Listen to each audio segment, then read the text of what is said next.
gonna show you some little techniques with this picture here. So what I'm gonna do is I got the brush tools on black and white, black in the foreground, and I'm just gonna hit Q again, and that'll get me into quick mask. And what I want to do is make this picture look like this, and have the light lit up.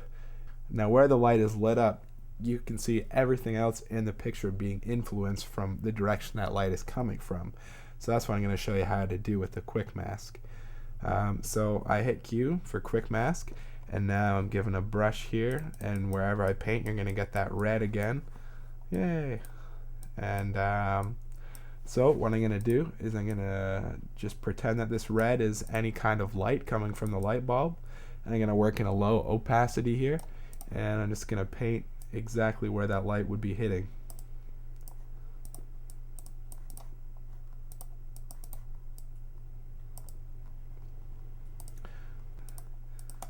So I'm going to click a few times and make the red pretty strong here, maybe even turn the opacity up pretty high. Okay, and maybe I'm going to go along her face here, the low opacity again, because the light would definitely be hitting in this region. Okay, and I'm going to zoom into some details here.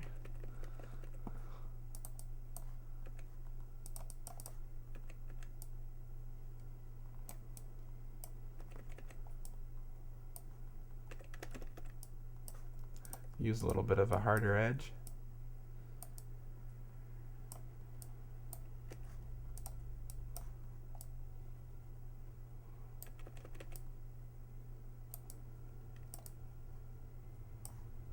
Okay.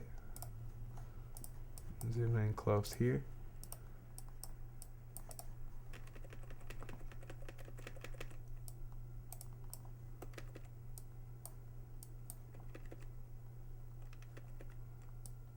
See the light is stronger on this side of her face, so I'm going to paint that with more of the red. Okay.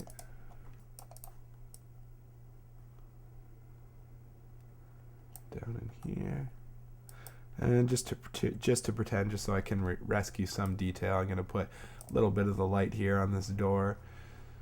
And maybe just a little, kind of where the light's coming from here. I would be hitting around here.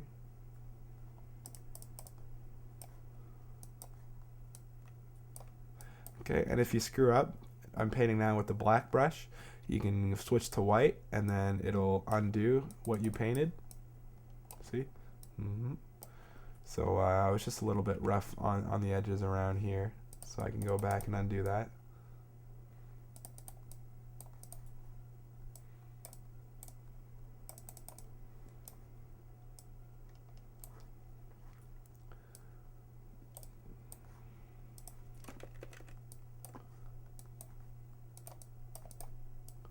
There's also a lot of dark spaces that I know are going to get kind of forgotten about or not seen, so I'm going to paint those with the red as well.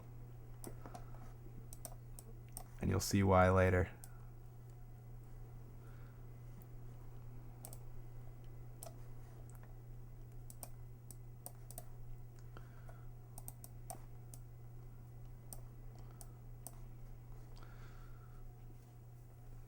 Okay, so that's looking pretty good, so I'm going to hit Q again.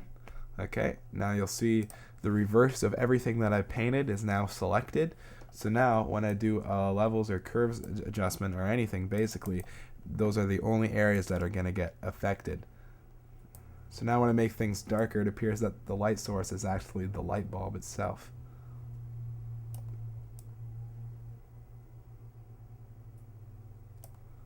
Okay, that looks good. And now what I can do to make the parts that I selected brighter is I can go to select, inverse, and that'll invert all my selections. And now the opposite of the area that I just did is now selected, and now I can do my adjustments on that to make it brighter.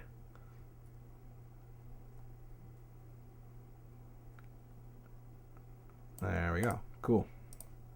Okay, now I can go back and forth and just see areas that got maybe a little bit too dark. We can lie a little bit kind of erase away back in here. Okay. A little bit dark over here. A little bit dark down in here for my taste as well. Okay. Looks okay. Flatten that. And another thing we can do as well is kind of dodge and burn. Just select that area here because the light wouldn't be coming from underneath that. So I can burn away.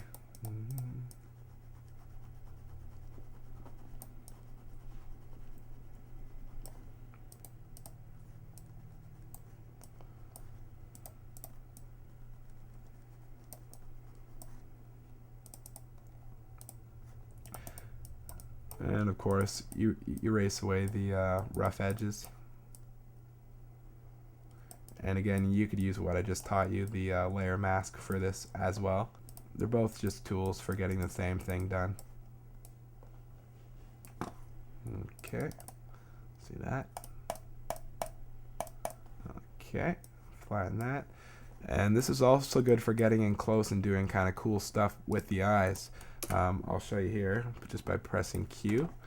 Alright, and I'm gonna just paint around the whole eyes with very low opacity. Okay. And then I'm gonna turn up the opacity almost to full. Get a hard edge brush and just go right into the eyes and paint them all.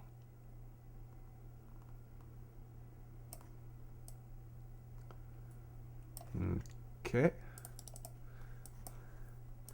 Now I can hit Q and that'll be selected. Okay, then I'm going to inverse the selection, and now anything that I do in levels or curves is just going to affect that area. You see? So I can make them a little bit brighter, of course. And you can also go into the individual color channels and kind of play around and make them any color you want.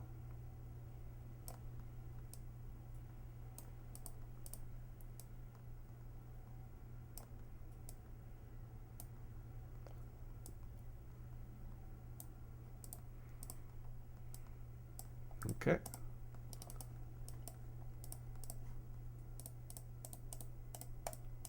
Cool. Okay, now I'm just to reinforce kind of what I did, I'm gonna dodge and burn a little bit more.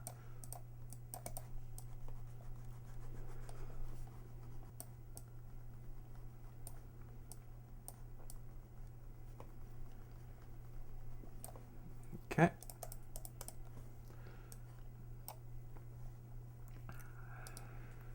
And for the actual light bulb itself, just in case you're interested, you could either get an actual picture of a light bulb and use its kind of glowing qualities, or Photoshop has lens flare, has its own lens flares that you can kind of drag on and play around with yourself as well. But it always look a little bit cheesy, like with all this stuff, so you know, you could probably just erase away that stuff.